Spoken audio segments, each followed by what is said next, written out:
마가복음 16장 1절부터 11절까지 막달라 마리아의 신앙이라는 제목으로 말씀을 함께 나누도록 하겠습니다.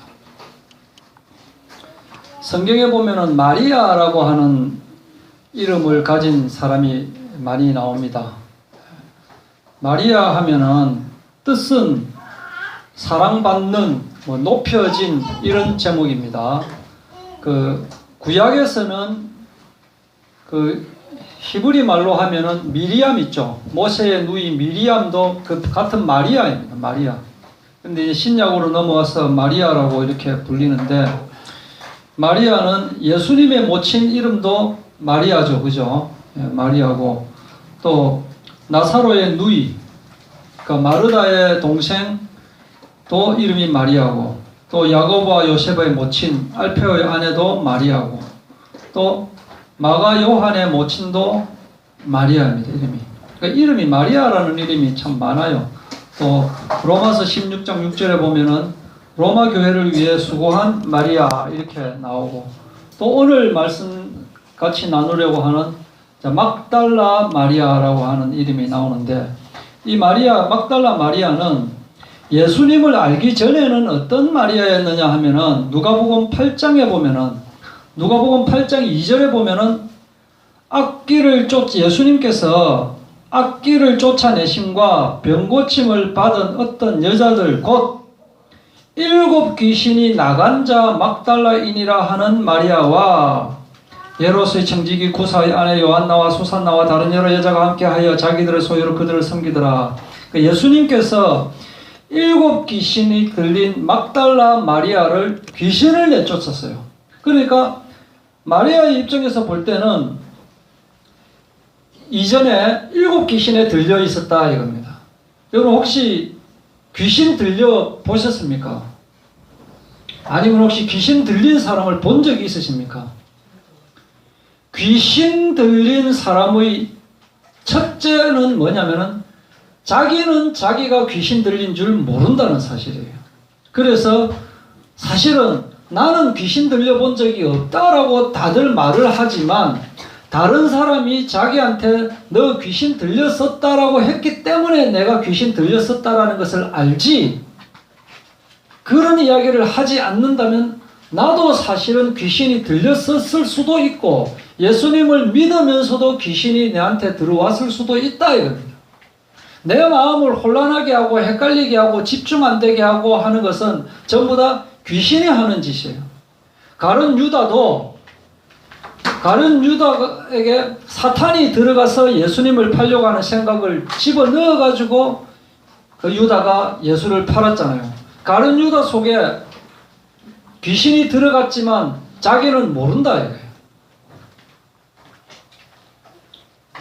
그래서 이 저주받은 생명, 자기가 저주받은 줄도 모르고 살아가는, 그럼에도 불구하고 이 사람들이, 이 귀신 들린 사람이 그 방법을 해결하기 위해서 다른 방법을 동원하고 있잖아요. 그죠?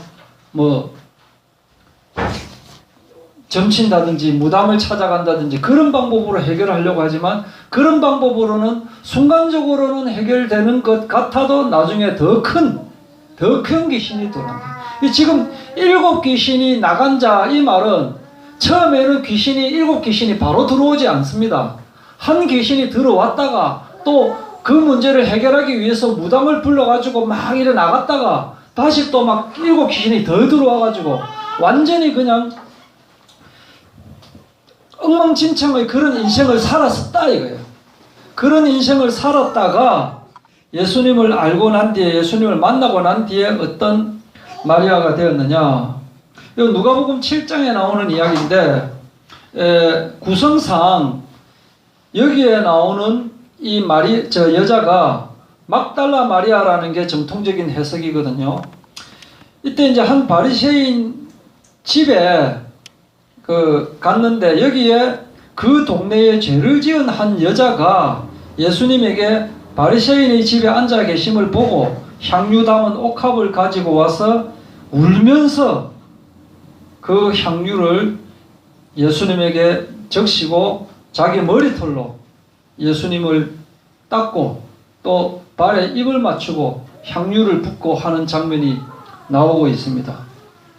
향유가 매우 값비싼 물건인데도 불구하고 이렇게 하고 있는 것을 보고 이제 바리새인은 비웃었거든요. 왜 그러느냐 그렇게 했지만은 아마도 이 여자는 전 재산을 털어서 예수님의 그에게 부을 향유를 샀을 것이다.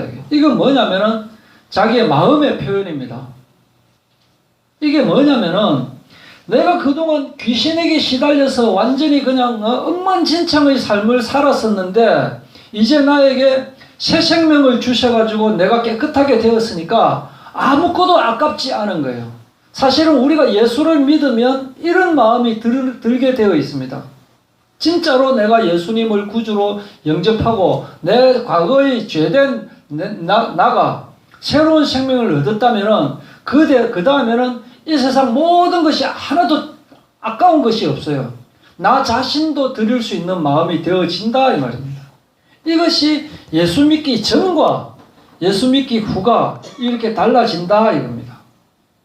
그리고 이 막달라 마리아는 예수님의 죽음을 지켜봤습니다. 마가복음 15장 37절부터 47절 말씀입니다.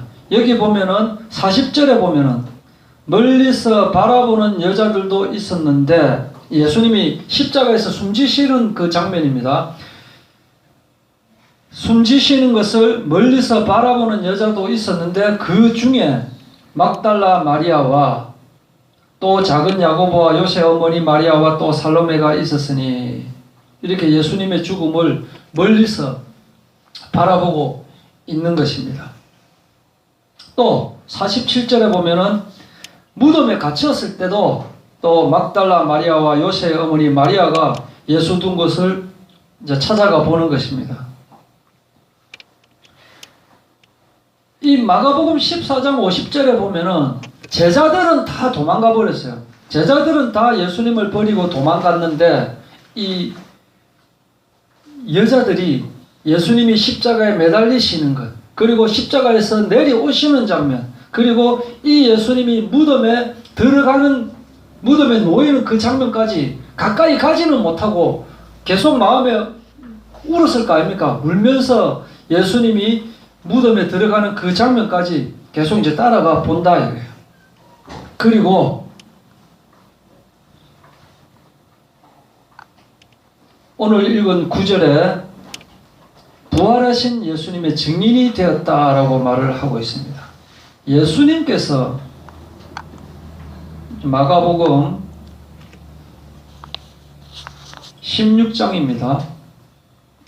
마가복음 16장 9절에 예수님께서 안식 후 첫날 이른 아침에 살아나신 후에 전에 7 귀신을 쫓아내어 주신 막달라 마리아에게 먼저 보이시니 하고 있습니다. 막달라 마리아에게 제일 먼저 보이셨다.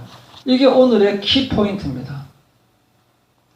부활하신 예수님께서 누구를 부활의 증인으로 삼으실까 하는 것을 아마도 생각을 하셨을 것입니다. 그리고는 결국에는 막달라 마리아를 증인으로 삼기를 정하셨습니다.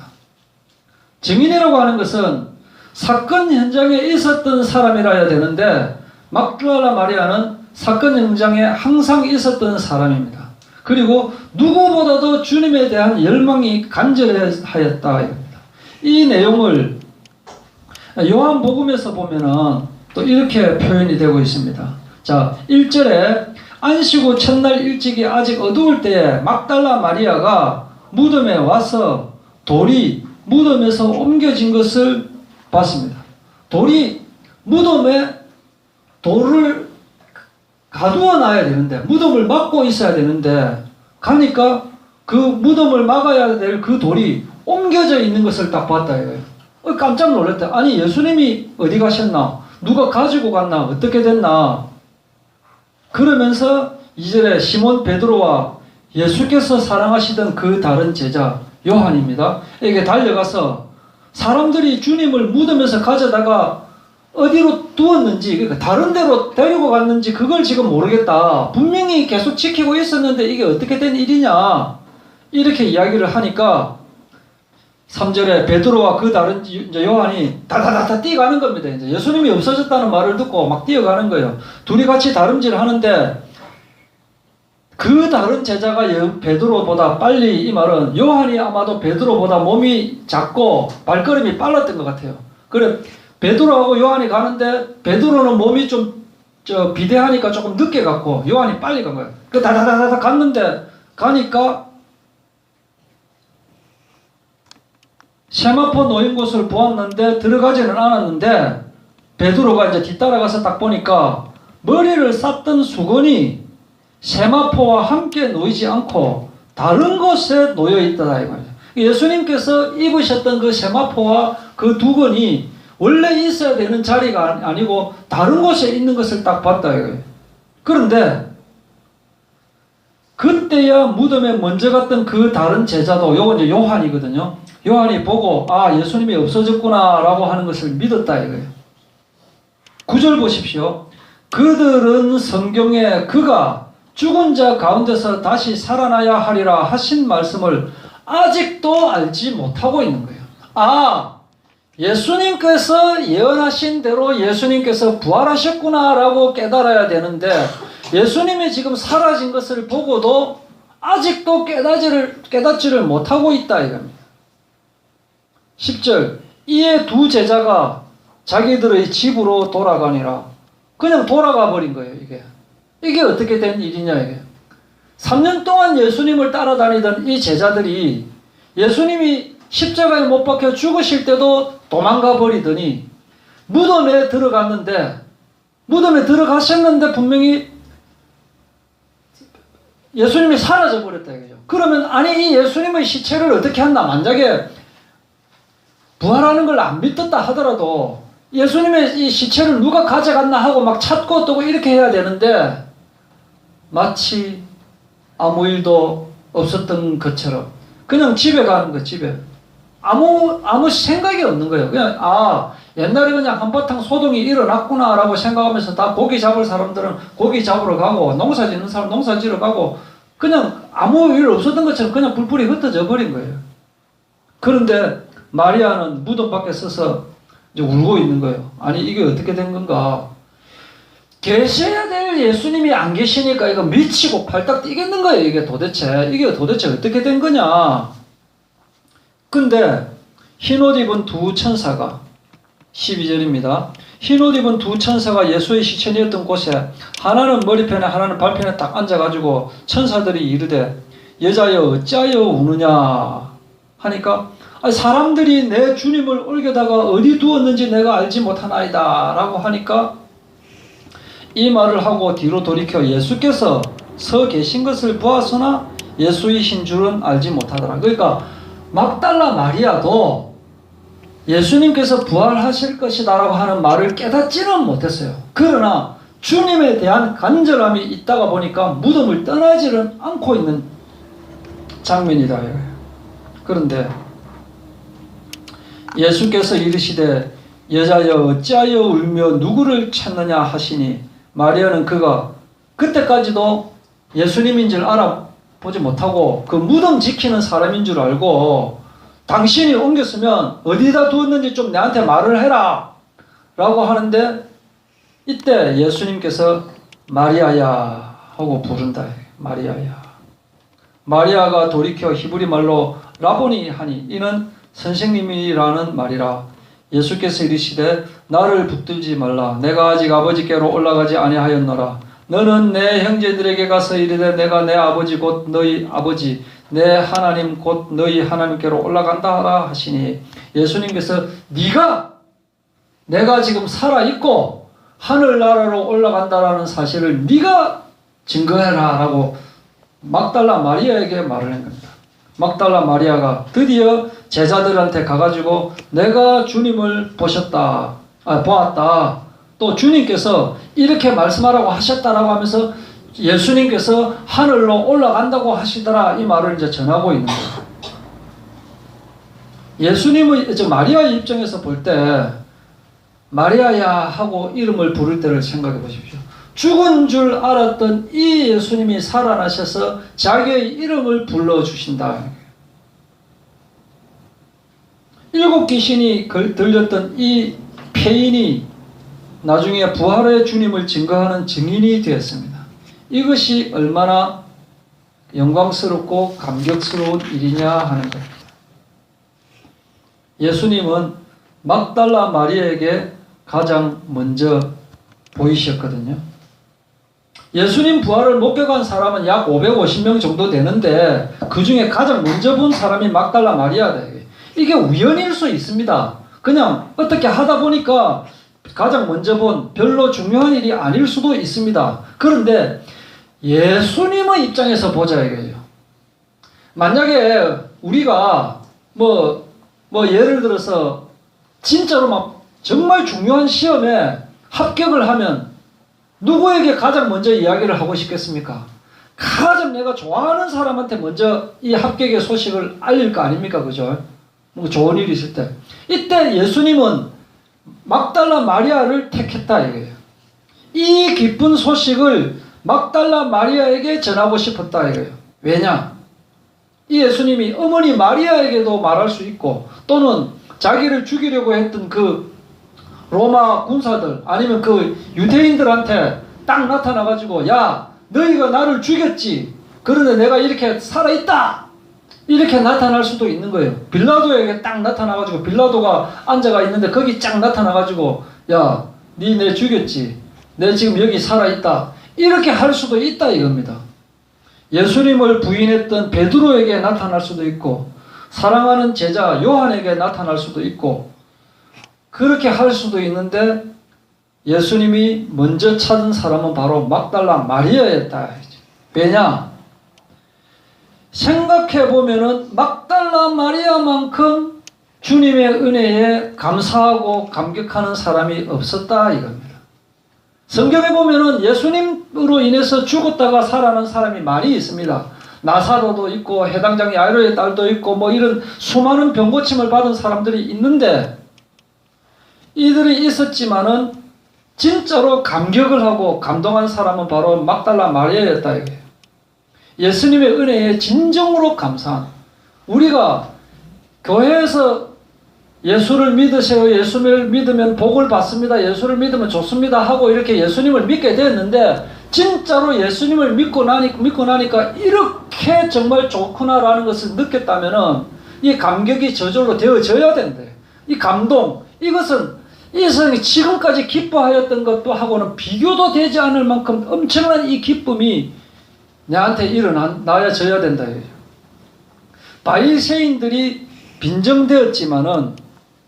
바리새인이 빈정되었지만은 예수님이 여기 보면 이제 이런 말씀을 하고 있습니다. 예수님이 그 바리새인 집에 갔을 때 막달라 마리아가 예수님에게 향유를 부었거든요. 막달라 마리아가 아닐 수도 있다 해도 자 예수님이 하시는 말씀이 뭐냐 이렇게 물었습니다. 빚주는 사람에게 빚진 자가 둘이 있습니다. 빚진 자가 두 사람이 있어요. 근데 한 사람은 3천만 원 빚이 있는데 3천만 원 안 줘도 된다라고 한 거예요. 한 사람은 30만 원 빚졌는데 네 30만 원 안 줘도 된다라고 이야기를 했다 이겁니다. 이때 3천만 원 빚진 사람이 더 감사하겠느냐 아니면 30만 원 빚진 사람이 더 감사하겠느냐 이 말이에요. 당연히 내 생각에는 많이 탕감받은 3천만 원을 빚졌었는데 3천만 원을 안 줘도 된다라고 했을 때 3천만 원 빚진 사람이 훨씬 더 감사하고 사랑하겠다라고 대답을 한 겁니다. 베드로가 그렇게 대답을 하니까 그래 네 말 맞다 이 말이에요. 이 말은 뭐냐 7 귀신 들린 이 여자가 막달라 마리아가 다른 사람보다 뭐 귀신이 많이 들려서 그것 때문에 많이 기쁘다 많이 감사하다 그걸 말하는 것이 아닙니다. 지금 이 말은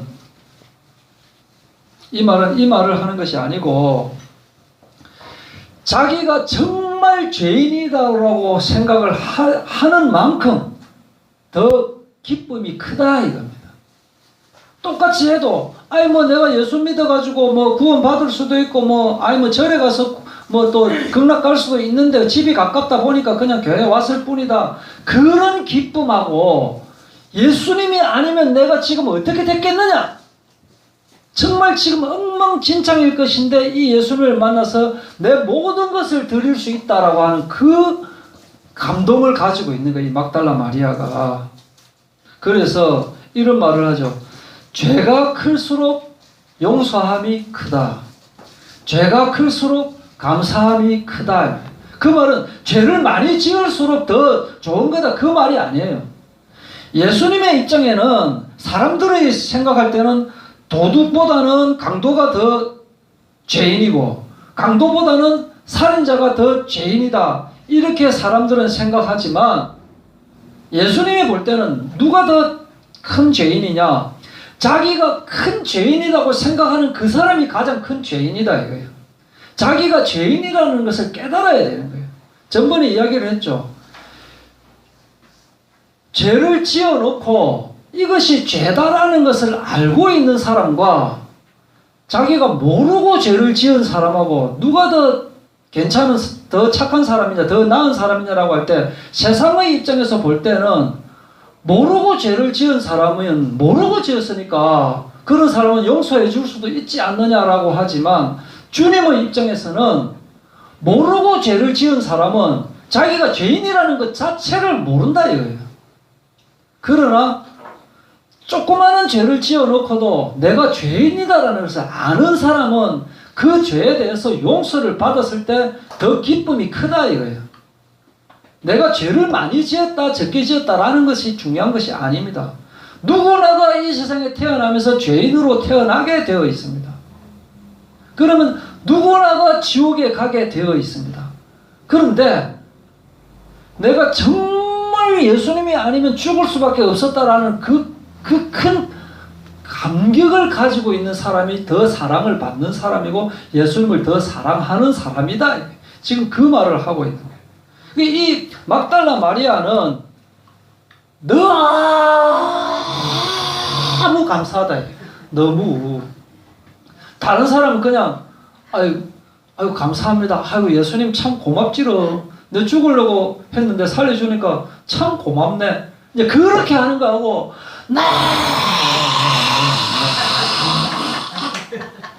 뭐 감사한 거하고 그 감사하는 정도가 다르다 이거예요. 이렇게 감사함, 이렇게 은혜에 대해서 감사하는 그 사람을 예수님이 찾으신다 이 말입니다. 대충 영접하고 대충 교회가 대충 앉아 있는 거하고는 그 감사의 양과 질이 다르다 이 말입니다. 두 번째는 뭐냐? 예수님에게 자신을 다 바치는 사람을 예수님이 찾으신다. 막달라 마리아는 예수님을 만난 뒤로 인생이 완전히 바뀌었습니다. 그래서 내 인생 자체를 예수님에게 드리고자 하는 것입니다. 갈릴리에서부터 예루살렘까지 예수님을 계속 따라다니면서 수종 들었고 또 예수님에게 값비싼 향유를 바쳤고 예수님께서 십자가에 못 박히실 때 끝까지 따라가면서 멀리서 지켜보면서 눈물 흘리면서 안타까워했고 예수님이 숨이 멈추어 돌아가실 때까지도 그 곁을 지켰고 예수님을 장사한 그 무덤까지 따라갔고 또 안식 후 첫날 새벽에 무덤을 찾아갔고 또 예수님께서 살아나셨다는 말을 천사로부터 듣고 그것을 제자들한테 알린 사람이 바로 막달라 마리아다. 그래서 예수님을 진정으로 사랑하는 흔적이 구석구석에 나타나고 있습니다. 진짜로 자기 인생을 과거하고는 전혀 다른 예수님을 향한 삶을 살고 있다 이겁니다. 많은 사람들은 예수님 반, 세상 반 이래가지고 양다리 걸치고 살아가고 있죠 그냥. 누가 물어보면 교회 다닙니다라고 하면서 또 야 교회 작작 다녀라 누구는 뭐 교회 다니는데 다 뭐 이렇게 하더라라고 해가지고 욕 듣기 싫어가지고 이쪽 사람들한테도 다 욕 안 들을 만큼 하고 또 교회는 또 교회 욕 안 들을 만큼 또 적당하게 다니고 그렇게 하는 게 아니다 이게. 예수님이 가장 기뻐할 일을 가장 먼저 했다 이게. 그래서 예수님이 이 기쁜 일을 가장 먼저 보이셨다. 막달라 마리아를 먼저 찾아갔다. 그리고 예수님이 찾는 사람은 끝까지 따르는 사람이 되어야 해요. 부활하신 이 내용을 딱 재구성하면은 제일 처음에 여자들이 예수님 무덤을 딱 찾아갑니다. 막달라 마리아하고 야고보 어머니하고 어머니 마리아하고 살로메가 딱 갔는데 뭘 걱정했느냐? 거기 갔을 때 예수님을 좀 봐야 되는데 무덤 문을 좀 옮겨줘야 되는데 그게 무거워서 이거 어떡하나? 누가 좀 옮겨줘야 되는데 그걸 걱정하면서 찾아간 거예요. 근데 문이 딱 열려 있는 거예요. 문이 열려 있고 예수님이 안 보인다 이거예요. 그러면서 천사가 예수가 부활했다라는 것을 말을 해주는 겁니다. 그래서 이 여자들이 제자들한테 이제 이야기를 하는 겁니다. 소식을 알려주는 겁니다. 베드로를 비롯한 제자들이 그 말을 듣고 무덤에 찾아갔는데 확인을 하니까 예수님이 없는 거거든요. 없다? 이상하게 여기면서 집으로 돌아가는 겁니다. 그게 끝이에요, 제자들은. 있어야 되는데 왜 없지? 희한하네. 누가 가져갔나? 하고 그냥 가버린 거예요. 이런, 진짜, 이 속된 말로, 이런 개망나니 같은 놈들을 예수님이 지금 제자로 삼으셨다니까요, 이게. 그런데, 돌아갈 수 없는 사람이 있었습니다. 아니, 그토록 찾던 이 예수님이 없으니까, 이게 어떻게 할 수가 없는 거예요, 이게. 제자들은 왔다가 도로 다 가버리고, 지금 예수님이 있어야 될 무덤에 예수님이 없다, 이거예요. 이 눈물이 하염없이 흐르는 겁니다, 이거. 받아들일 수가 없는 거예요. 이거. 어떻게 이래 될 수가 있나. 정말 나를 살리신 예수님이, 나를 다시 살게 하신 예수님이, 다시 사신다고 하신 이 예수님이 왜 안 계시느냐, 이거예요. 근데 다른 사람은 관심도 없고,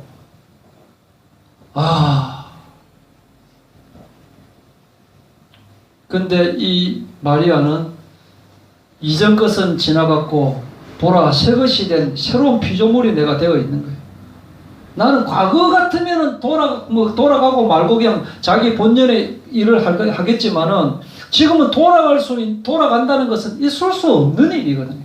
예수님이 끝까지 함께 하신다라고 했기 때문에 그래가지고 누가 있으니까 동산직인 줄 알고 당신이 옮겼으면 어디로 옮겼는가라도 좀 제발 좀 이야기해 주십시오라고 이야기하는데 이때 예수님이 마리아야 내다 하고 탁 부르는 거예요.